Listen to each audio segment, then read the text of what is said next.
Welcome to this exploration of the rich history and ongoing struggle of the Oromo people.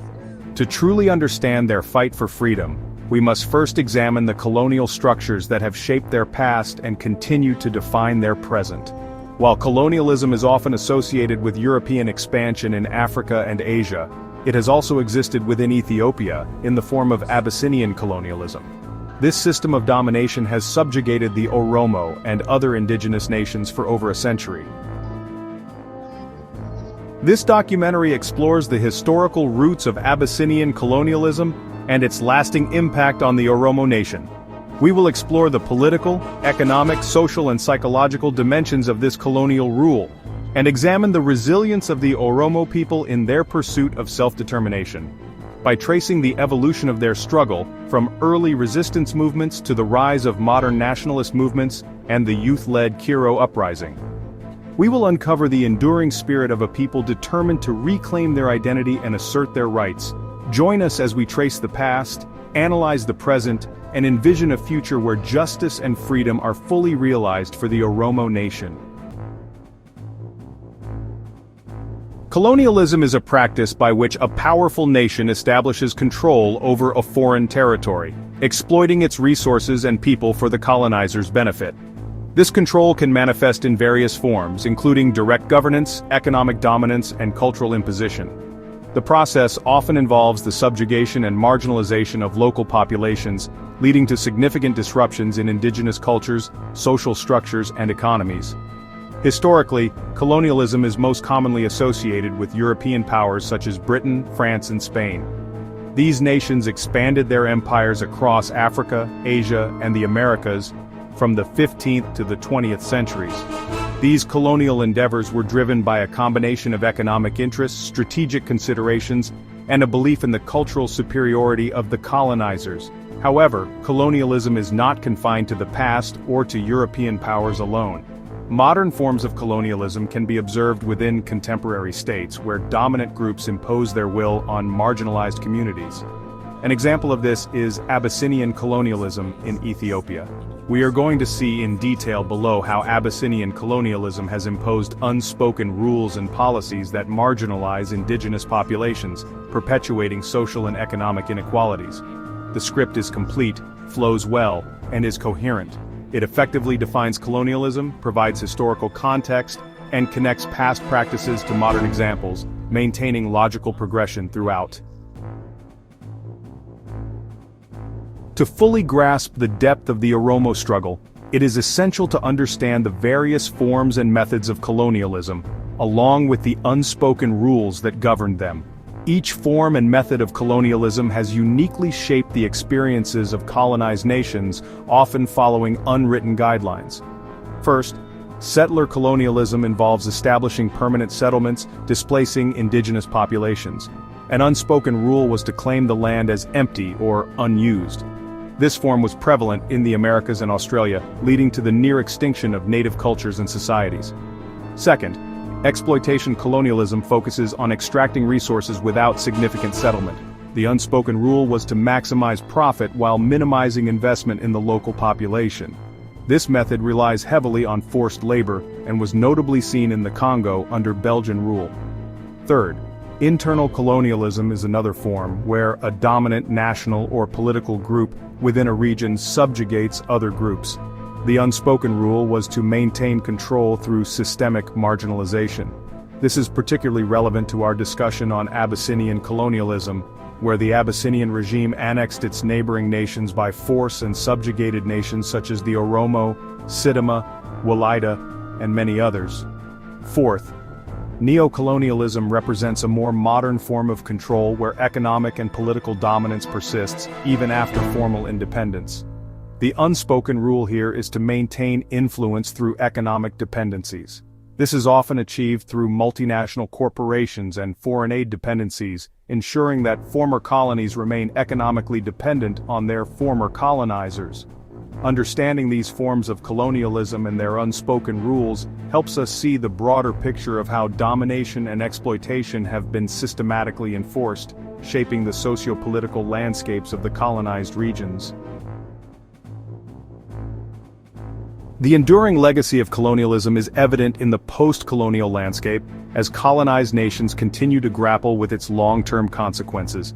Unspoken rules often imposed by colonial powers have left a lasting imprint on these societies.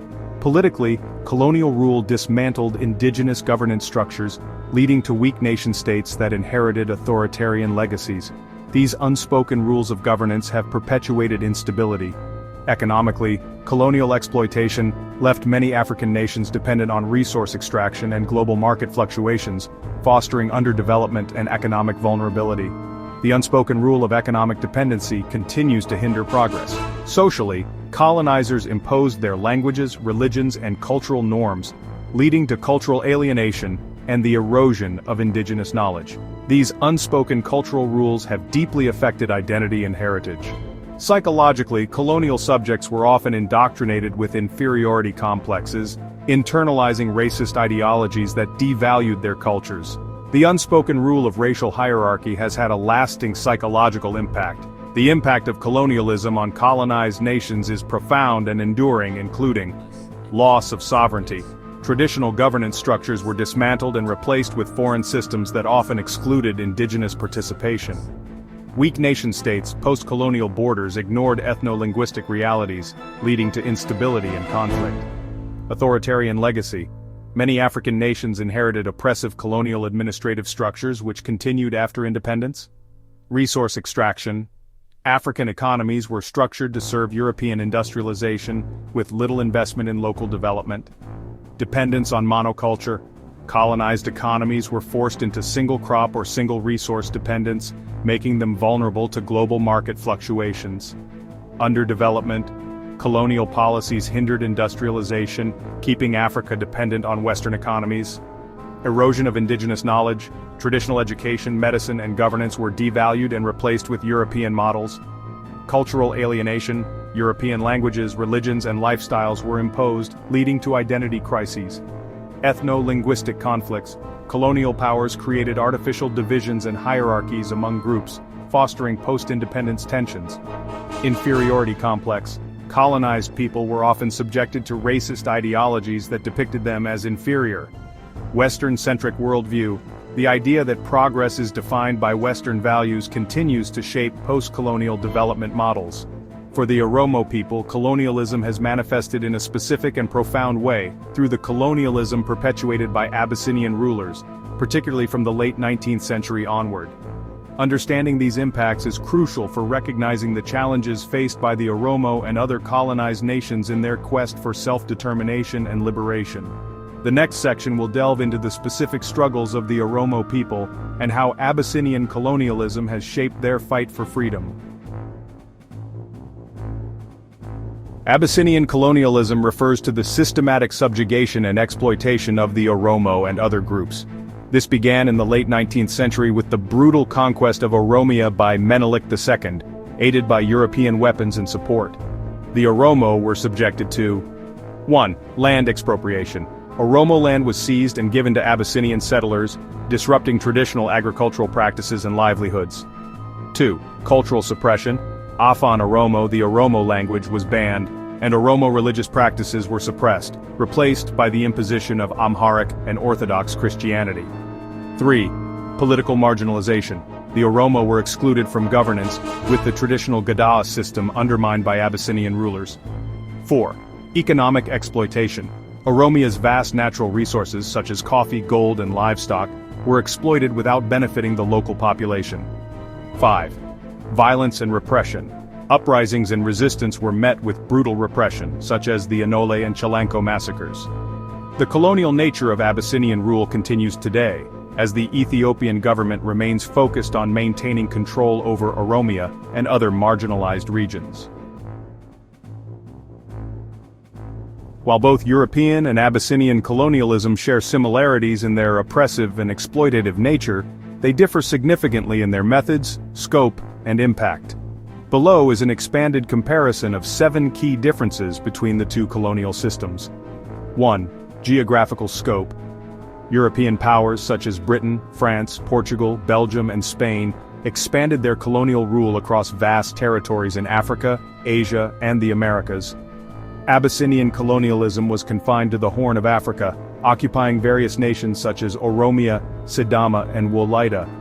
2. Racial justification.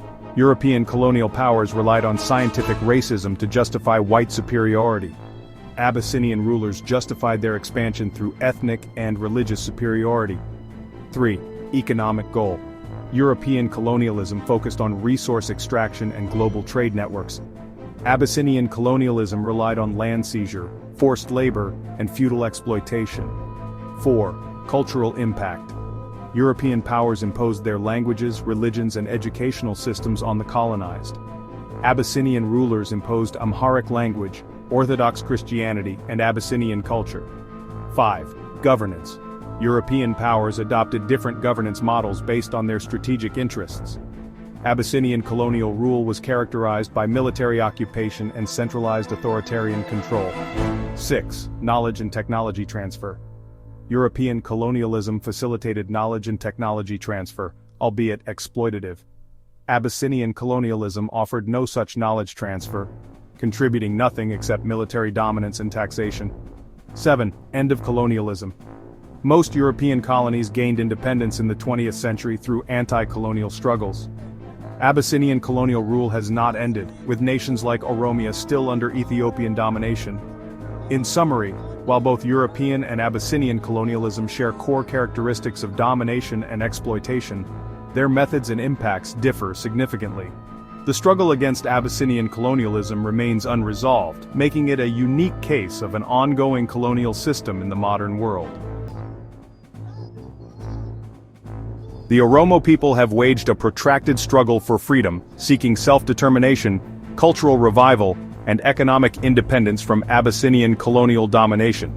This struggle has evolved through several phases, shaped by resistance, political activism, and mass mobilization.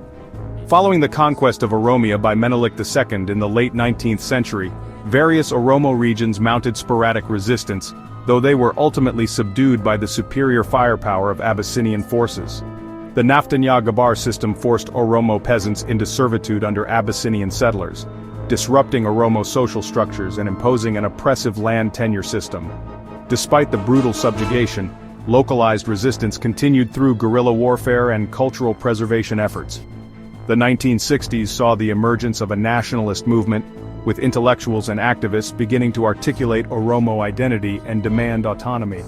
The Mecca Tulama Association, founded in the early 1960s, played a crucial role in mobilizing Oromo consciousness and advocating for the socio-economic rights of the Oromo people. However, its activities were soon banned by the imperial regime. The 1973 formation of the Oromo Liberation Front, OLF, marked the formalization of the Oromo liberation struggle. The OLF articulated a vision for an independent Oromiyaa and engaged in armed struggle against successive Ethiopian regimes. Despite fierce repression by the Derg regime, 1974-1991, Oromo nationalism gained traction through clandestine political organizing, the proliferation of Oromo language literature, and military resistance in rural areas. The fall of the Derg in 1991 provided a window of opportunity for Oromo political actors. The collapse of the Derg in 1991 led to the formation of the Ethiopian People's Revolutionary Democratic Front, EPRDF, a coalition that included the Tigray People's Liberation Front, TPLF, as the dominant force. The OLF participated in the transitional government but soon clashed with the EPRDF over political dominance and self-determination rights. By 1992, the OLF was forced into exile following military confrontations, leading to a period of political marginalization. Despite this setback, Oromo political activism continued through both armed struggle and legal opposition. The establishment of the Oromiyaa regional state under Ethiopia's ethno-linguistic federalism system granted a nominal recognition of Oromo identity but did not translate into genuine autonomy. The ruling EPRDF tightly controlled regional governance, suppressing dissent and maintaining de facto Abyssinian dominance. From the late 1990s to the early 2010s, various Oromo political parties, such as the Oromo Federalist Democratic Movement, OFDM, and the Oromo People's Congress, OPC, sought political space within Ethiopia's constrained electoral system. However, systemic repression, electoral fraud, and mass arrests of Oromo opposition leaders curtailed meaningful participation. During this period, the Oromo people remained politically marginalized, though cultural and linguistic rights saw limited progress with the proliferation of Afaan Oromo media and educational institutions. The 2014-2018 Oromo protests, spearheaded by the Qeerroo, Oromo youth movement, marked a significant shift in the struggle. The protests, initially sparked by the Addis Ababa Master Plan, which threatened to displace Oromo farmers, quickly escalated into a broader movement against political repression and economic marginalization. Mobilizing millions across Oromiyaa, the protests pressured the Ethiopian government, leading to the resignation of Prime Minister Hailemariam Desalegn in 2018. The ascension of Abiy Ahmed, an Oromo by heritage, was initially seen as a victory for the Oromo struggle. However, his tenure has been characterized by a consolidation of power, crackdowns on Oromo political organizations, and the suppression of dissent. The continued imprisonment of Oromo opposition leaders, military campaigns in Oromiyaa, and the dismantling of federalist structures have led many to view his leadership as a betrayal of Oromo aspirations. Today, the Oromo struggle remains unresolved, with ongoing political and armed resistance against the central government. The movement continues to evolve, adapting to new political realities while maintaining its core demands for self-determination, justice, and an end to Abyssinian domination. Despite ongoing repression, the Oromo struggle has achieved significant gains, shaping the socio-political and cultural landscape of Ethiopia and beyond. These achievements represent the resilience of the Oromo people in their quest for self-determination, justice, and equality. One of the most significant victories of the Oromo struggle has been the revival and recognition of Oromo identity. Afaan Oromo, once banned from official use, is now recognized as one of the working languages of Ethiopia. It has been adopted as the official language of Oromiyaa and is increasingly used in government, media, and education. Additionally, Oromo cultural institutions, traditions, and celebrations have been revived, reinforcing a strong sense of identity. The annual Irrecha festival, historically suppressed, has regained prominence, attracting millions of participants. Oromo music, literature, and media outlets have flourished, further cementing the cultural renaissance of the Oromo nation. The Oromo struggle has also made significant political gains, particularly through grassroots mobilization. The Qeerroo movement, composed primarily of Oromo youth, played a pivotal role in dismantling the entrenched political structures of the EPRDF regime. From 2014 to 2018, the sustained protests organized by the Qeerroo forced the Ethiopian government to undertake major political reforms. Oromo political parties have gained visibility despite systemic repression. Although challenges remain, the Oromo struggle has demonstrated that the people of Oromiyaa can effectively organize, resist, and influence national political dynamics. The Oromo cause has garnered international attention, thanks in large part to the Oromo diaspora. Activists, scholars, and advocacy groups have played a critical role in raising awareness about human rights abuses and the political marginalization of the Oromo people. International human rights organizations have documented and reported on the Ethiopian government's repression, leading to increased global scrutiny. Diaspora communities have also successfully lobbied foreign governments and international organizations to recognize and address the plight of the Oromo people. Oromo advocacy has led to discussions in bodies such as the United Nations, the US Congress, and the European Parliament, making the struggle more visible on the global stage. Economic progress has been another crucial gain of the Oromo struggle. Over the past few decades, Oromo businesses, cooperatives, and financial institutions have emerged, helping to reduce dependency on the Ethiopian state. The establishment of financial institutions such as the Cooperative Bank of Oromiyaa and Oromiyaa International Bank has provided economic opportunities for Oromo entrepreneurs and communities.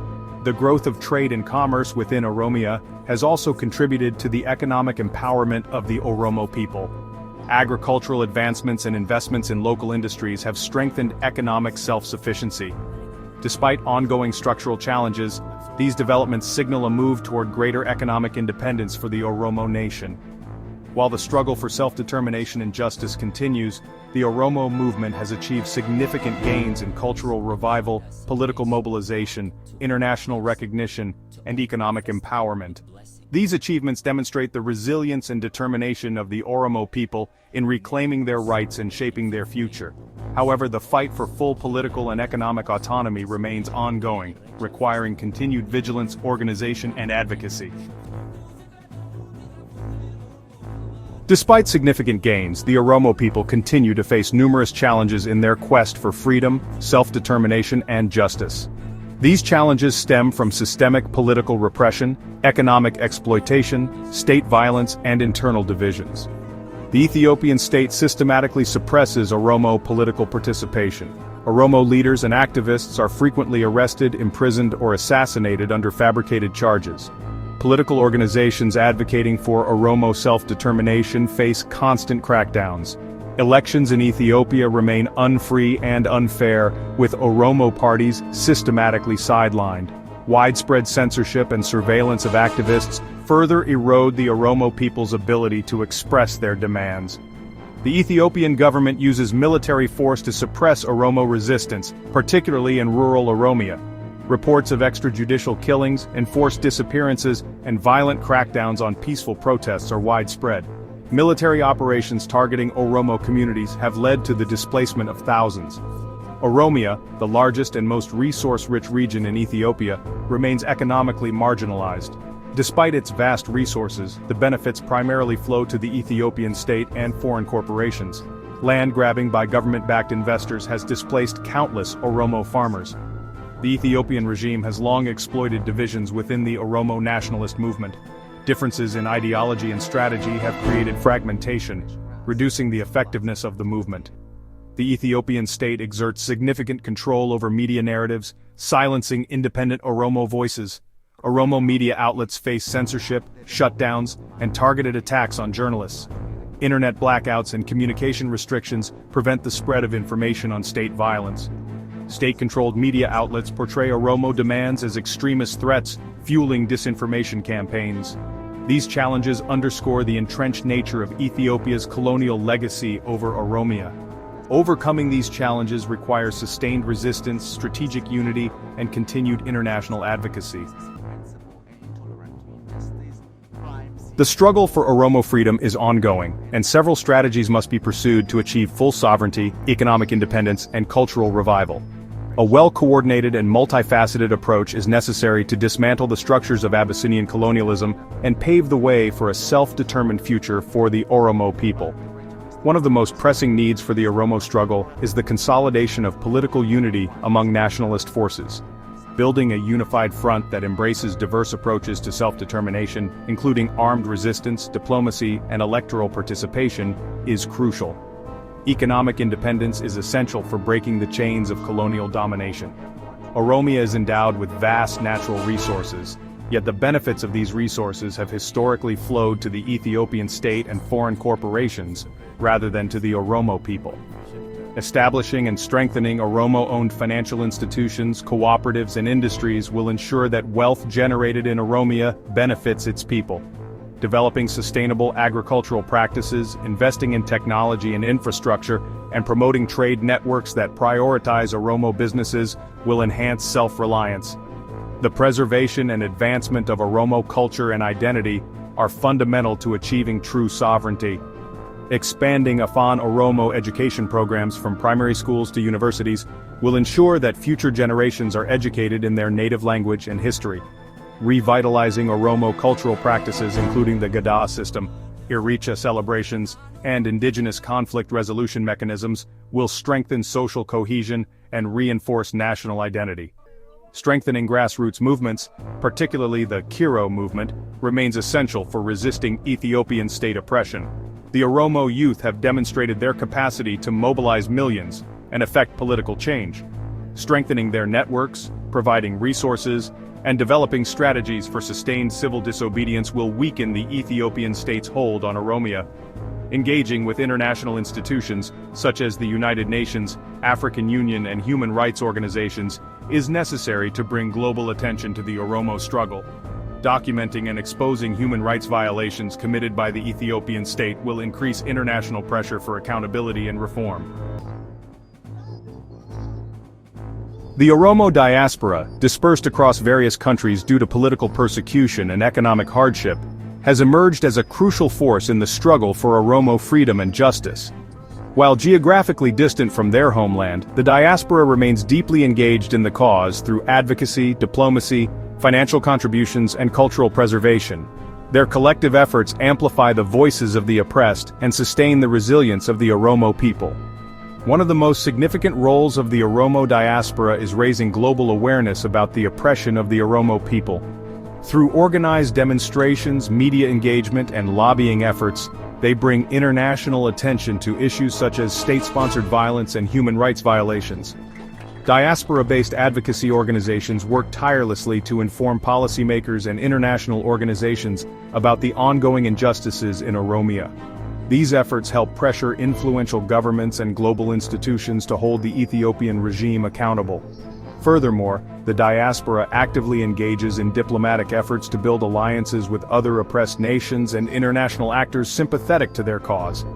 Financial contributions from the Oromo diaspora play a pivotal role in sustaining the movement for freedom. Many Oromo expatriates send remittances to support their families, but beyond that, they also fund political organizations and humanitarian initiatives. This economic assistance enables activists on the ground to continue their resistance efforts. In addition to direct financial aid, the diaspora invests in community development projects that enhance economic self-sufficiency in Oromiyaa. The Oromo diaspora also plays an instrumental role in preserving and promoting Oromo culture, language, and traditions. Cultural survival is critical to the broader struggle for self-determination, as it fosters a strong sense of identity and unity among the Oromo people.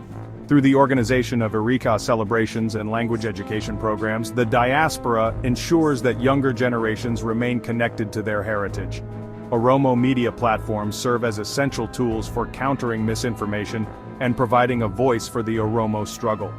Oromo intellectuals in the diaspora play a critical role in shaping the ideological and strategic direction of the Oromo struggle for freedom. Freed from the restrictions imposed by oppressive regimes, they have the liberty to formulate ideas and contribute to political discourse without fear of repression.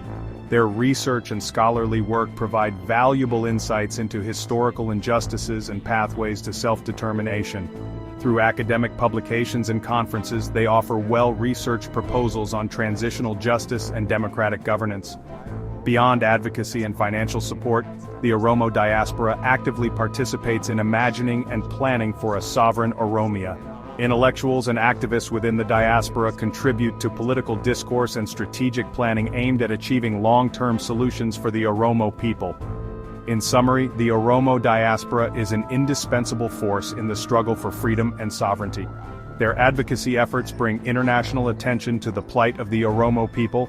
Their economic contributions sustain resistance efforts, and their cultural preservation initiatives strengthen national identity. By leveraging their collective influence across borders, the Oromo diaspora continues to play a vital role in the pursuit of justice and lasting freedom for the Oromo nation. The enduring struggle of the Oromo people is a testament to their resilience in the face of colonialism and systemic oppression. Abyssinian colonial rule has long sought to suppress Oromo identity, exploit their resources, and deny them self-determination. However, through sustained resistance, ranging from early uprisings against Menelik II to the modern-day Qeerroo movement, the Oromo have continually fought to reclaim their rights and assert their political autonomy. Despite facing brutal repression, political marginalization, and economic exploitation, the Oromo have achieved significant progress. The revival of Afaan Oromo as a recognized language and the increased visibility of Oromo political movements are milestones in this long struggle. The Qeerroo movement has demonstrated the power of organized resistance, forcing political changes at the highest levels of the Ethiopian government. However, these gains remain fragile, as the Ethiopian state continues to employ military force and systemic repression to maintain control over Oromiyaa. The road to true Oromo liberation requires sustained efforts on multiple fronts. Political unity among Oromo nationalist groups is essential to building a strong and coordinated movement. the role of the Oromo diaspora remains critical in amplifying the struggle on the international stage. Through advocacy and financial contributions, the diaspora continues to bring global attention to the plight of the Oromo people. Ultimately, the Oromo struggle is about reclaiming dignity, justice, and self-determination. While challenges persist, the unwavering spirit of the Oromo people ensures that their journey toward freedom continues. Thanks for watching, everyone. If you find this video helpful, give it a big thumbs up. And don't forget to subscribe for more insightful content on the Oromo struggle, history, and culture.